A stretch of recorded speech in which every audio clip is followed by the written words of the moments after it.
لما تقرأ الآية اللي ربنا بيأمر فيها بالصلاة على النبي تجدها في وسط سورة الأحزاب.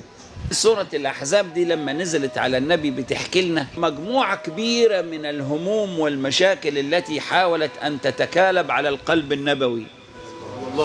يعني بتحكي حكاية شدة، وكأن الله يقول أن الفرج في باطن الشدة، فينبع من سورة الأحزاب سر لطيف يدفع كل أحزاب الهموم وجيوش النكد اللي بتحيط بيك. وهذا هو ينبوع الفرج الذي يطل على كل مشاكل الإنسان. إذا لازم الصلاة على سيدنا محمد صلى الله عليه وسلم لا تضره الأحزاب ولا تضره الأهوال ولا يضره نكد.